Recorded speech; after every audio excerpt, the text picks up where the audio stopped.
فاما من تاب وآمن وعمل صالحا، تو جو ایمان لایا اور جس نے توبہ کی اپنے شرک سے اور کفر سے، من تاب وآمن، اور جو ایمان لایا، وعمل صالحا، اور جس نے نیک اعمال کیے، فعسى ان یکون من المفلحین، تو اس کی امید ہے کہ وہ فلاح پانے والوں میں سے ہوگا۔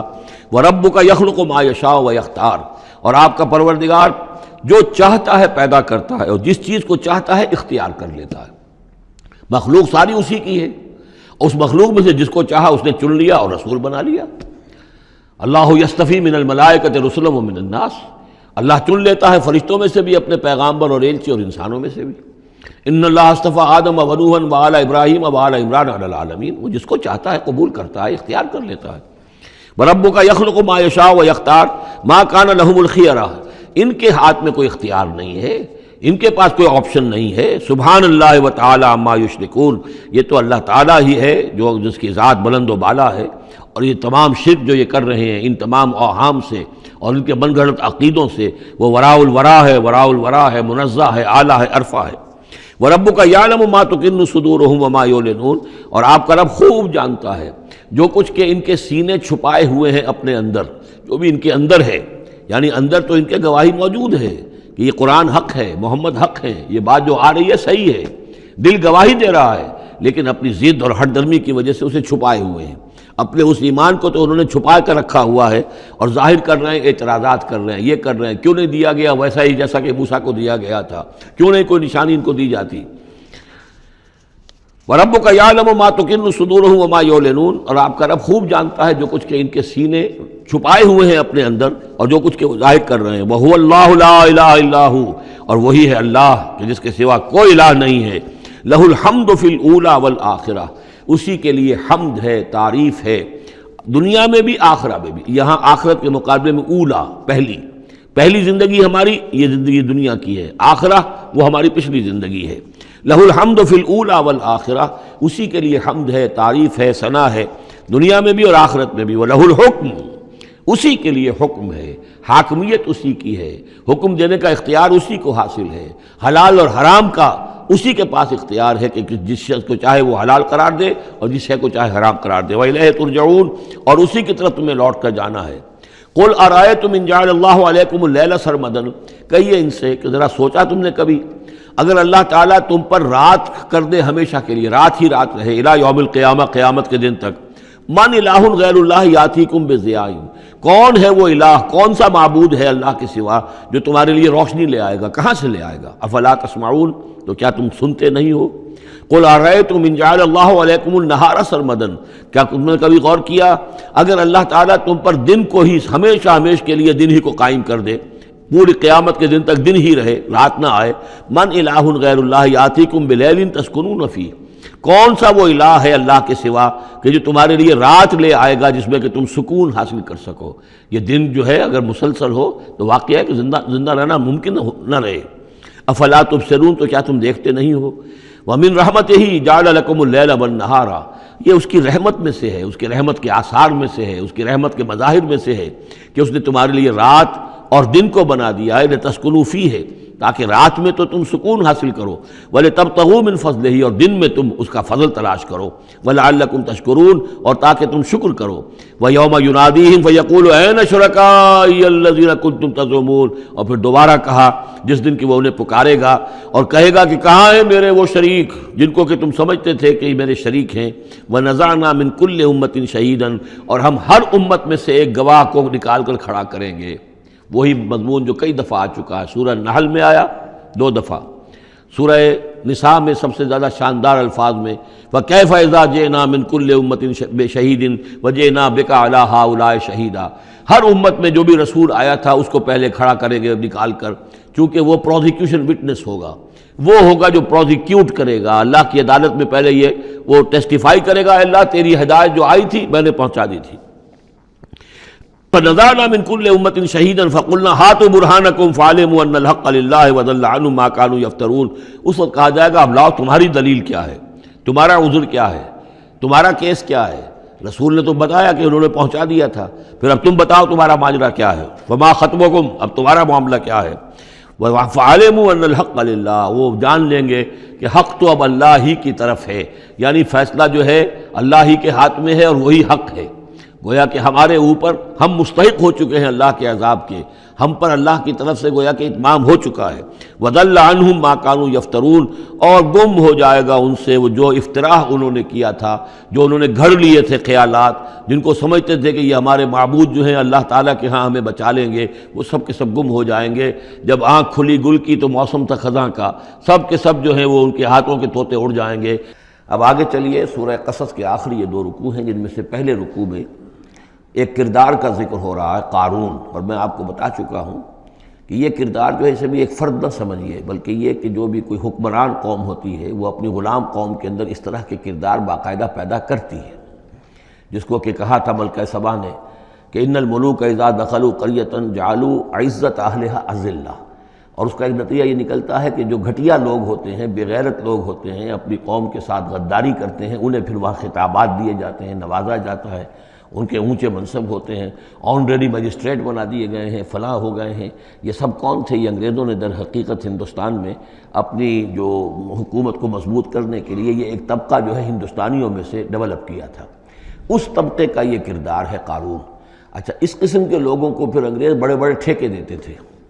اب آرمی کے سپلائی کے ٹھیکے ہیں تو بڑے بڑے ٹھیکیدار یہی ہوتے تھے، انہی کے پاس سرمایہ ہو جاتے تھے۔ یہ ساری چیزیں جو ہے ایک دوسرے سے ملی جلی ہوئی ہیں۔ اسی طرح کا ایک شخص جو ہے یہ قارون تھا اسرائیلی، اور نہ صرف اسرائیلی، حضرت موسیٰ علیہ السلام کا سگا چچا زاد بھائی، فرسٹ کزن، لیکن یہ کہ یہ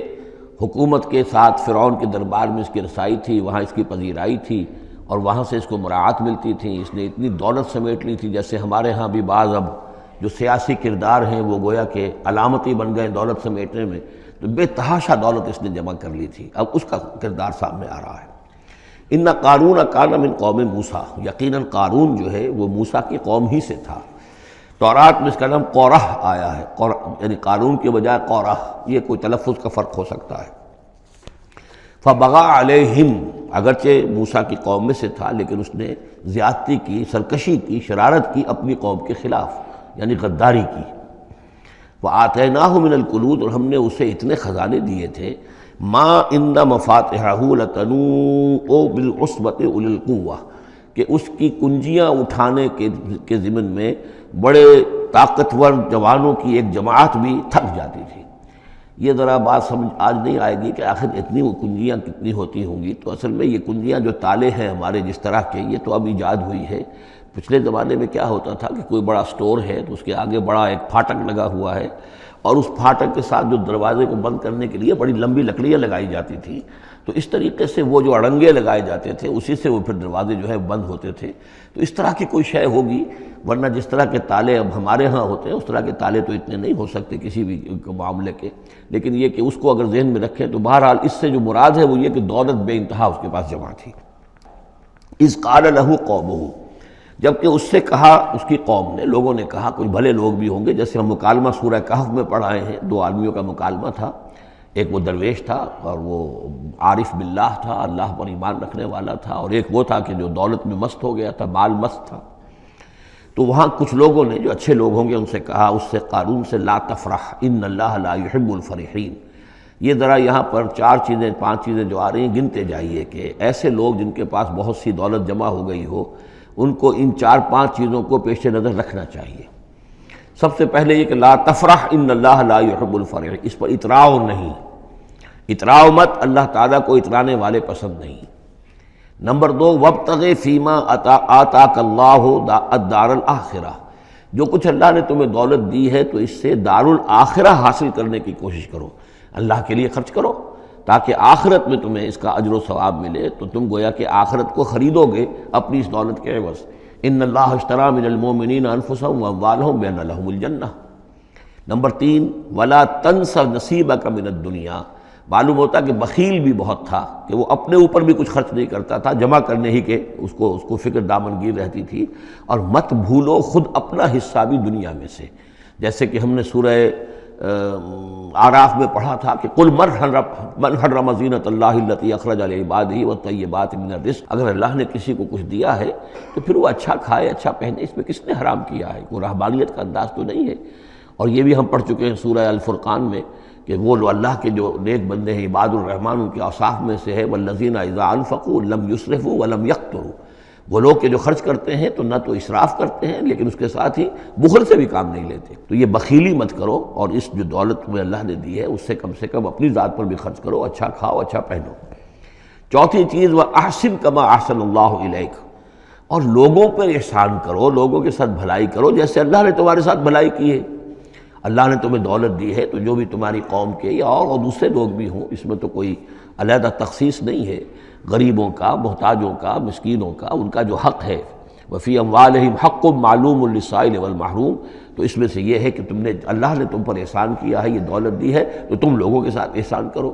اور پانچویں بات ولا تبغی الفساد فی الارض، زمین میں فساد مت بچاؤ۔ اب یہ کیا مراد ہے؟ فساد کون سا مچا رہا تھا؟ وہ نبی تھے اس وقت کے حضرت موسیٰ علیہ السلام۔ حضرت موسیٰ علیہ السلام اپنے کار نبوت و فرائض رسالت کی ادائیگی میں پوری طریقے سے لگے ہوئے ہیں، اور کچھ لوگ ان کے ساتھ دے رہے ہیں، ان کا ہاتھ بٹا رہے ہیں۔ اب کچھ لوگ اس کام میں جب اڑنگا ڈالیں گے تو گویا کہ یہ فساد فی الارض ہے۔ اللہ تعالیٰ جو خیر چاہتا ہے موسیٰ کے ذریعے سے وجود میں آئے، اب اگر آپ موسیٰ کی مخالفت کریں گے، اس کی اسکیموں کو ناکام کرنے کی کوشش کریں گے، یہ وہی بات ہے جو منافقین کے بارے میں سورہ بقرہ کے دوسرے رکوع میں آ چکی ہے۔ وَإِذَا قِيلَ لَهُمْ لَا تُفْسِدُوا فِي الْأَرْضِ قَالُوا إِنَّمَا نَحْنُ مُصْلِحُونَ أَلَا إِنَّهُمْ هُمُ الْمُفْسِدُونَ وَلَٰكِن لَا يَشْعُرُونَ۔ جب ان سے کہا جاتا ہے کہ تم زمین میں فساد یہی تھا کہ ایک جماعت ہے، ایک تحریک ہے، اس کا ایک نظم ہے، اس نظم کے خلاف تم ریشہ دوانیاں کر رہے ہو، اور اگر اس کی اسکیموں کو فیل کرنے کی کوشش کر رہے ہو تو گویا کہ جو اصلاحی عمل ہے، جو انقلاب برپا کرنے کے لیے جد و جہد ہو رہی ہے، اس کو نقصان پہنچا رہے ہو۔ ان اللہ لا يحب المفسدین، اللہ کو ایسے مفسد پسند نہیں ہے۔ تو یہ 5 چیزیں گن لیجئے۔ نمبر 1 لا تفرح ان اللہ لا يحب الفرحین۔ نمبر 2 وابتغ فیما آتاک اللہ الدار الآخرہ، جو کچھ اللہ نے دیا ہے اس سے آخرت کا گھر حاصل کرنے کی کوشش کرو، یعنی انفاق فی سبیل اللہ، اللہ کی راہ میں صرف کرنا۔ نمبر 3 ولا تنس نصیبک من الدنیا، خود دنیا سے بھی تم بھی اپنا حصہ حاصل کرو، اچھا کھاؤ اچھا پہنو۔ وَأَحْسِن كَمَا أَحْسَنَ اللَّهُ إِلَيْكَ، اور خلق خدا پر بھی احسان کرو جیسے کہ اللہ نے تم پر احسان کیا ہے۔ اور نمبر 5 ولا تبغی الفساد فی الارض، دین کے لیے، اللہ کی توحید کے لیے، اللہ کے دین کے لیے جو جد و جہد ہو رہی ہے اس کو تقویت پہنچاؤ، نہ یہ کہ اس کے اندر تم خلل پیدا کرنے کی کوشش کر رہے ہو۔ اعلیٰ انما اوتیتہ علی علم عندی، اس نے کہا کہ یہ دولت جو ہے تم سمجھتے ہو مجھے اللہ نے دی ہے، یہ تو مجھے دی گئی ہے میرے علم کی بنیاد پر، میرے اندر علم ہے، فہم ہے، سمجھ ہے، میری پلاننگ ہے، اس کے نتیجے میں نے دولت کمائی ہے۔ یہ ہے در حقیقت ایک مادہ پرست انسان کا، جو ایک زر پرست اور مادہ پرست انسان جو ہے وہ سمجھتا ہے میری صلاحیت، میں نے بر وقت اندازہ کر لیا تھا کہ اب مارکیٹ میں اس چیز کی ڈیمانڈ پیدا ہوگی اور میں نے اس کے لیے بندوبست کیا، تو اب مجھے بارے نیارے ہو گئے ہیں، تو یہ میری ذہانت ہے۔ میں نے اندازہ کر لیا کہ اب یہ جو ہے اتار چڑھاؤ جو ہے بازار میں آنے والا ہے، اسی کے حساب سے میں نے کچھ خرید و فروخت کی ہے تو مجھے دولت مل گئی ہے۔ تو اوتیتہ علی علم عندی، میرے پاس علم ہے، اس کی بدولت مجھے یہ سب کچھ دیا گیا ہے، مجھے یہ ملا ہے، میں نے کمایا ہے۔ اولم یعلم، کیا وہ جانتا نہیں کہ ان اللہ قد اہلک من قبلہ من القرون، کہ اللہ تعالیٰ نے اس سے پہلے بہت سی قوموں کو ہلاک کیا، من ہوا اشد منہ قوتاً، جو اس سے کہیں بڑھ کر تھی طاقت میں بھی، وہ اکثر و جمعا، اور جن کے پاس مال و اسباب دنیاوی اور دولت کے انبار بھی ان سے زیادہ جمع تھے۔ ولا یسأل عن ذنوبہم المجرمون، اور اللہ تعالیٰ کو اس کی ضرورت پیش نہیں آئے گی کہ مجرموں سے ان کے جرم پوچھے، یعنی اللہ تعالیٰ کے پاس تو پورا حساب کتاب موجود ہے، اعمال نامے موجود ہیں، اسے کسی سے پوچھنے کی ضرورت نہیں ہوگی کہ تم کیا جرائم کر کے آئے ہو۔ تو یہ تو گویا کہ از خود اللہ کے علم میں ہے، اور اظہر من الشمس ہوگا۔ یہی بات سورہ رحمان میں آئے گی، فَيَوْمَئِذٍ لَا يُسْأَلُ عَنْ ذَنبِهِ إِنسٌ وَلَا جَانٌ، کسی بھی انسان سے اور کسی بھی جن سے پوچھنے کی ضرورت نہیں ہوگی، بلکہ یہ کہ در حقیقت ان کے تو ماتھے پر لکھا ہوا ہوگا، يُعْرَفُ الْمُجْرِمُونَ بِسِيمَاهُمْ فَيُؤْخَذُ بِالنَّوَاصِي وَالْأَقْدَامِ، مجرم تو اپنے پیشانیوں سے پہچان لیے جائیں گے، اور یہ کہ پھر ان کو سر کے بالوں سے اور ادھر سے قدموں سے دو طرف سے پکڑ کر، ادھر سے سر کے بال اور ادھر سے پاؤں پکڑ کر اور ٹاس کر دیا جائے گا جہنم کے اندر۔ تو قال انما اوتیتہ علی علم عندی اولم یعلم ان اللہ قد اہلک من قبلہ من القرون من هو اشد منہ قوۃ واکثر جمعا ولا یسأل عن ذنوبہم المجرمون فخرج علی قومہ فی زینتہ۔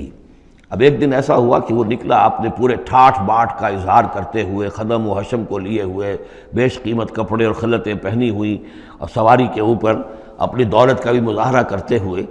قال الذین یریدون الحیات الدنیا، تو اب جو اس معاشرے میں وہ لوگ تھے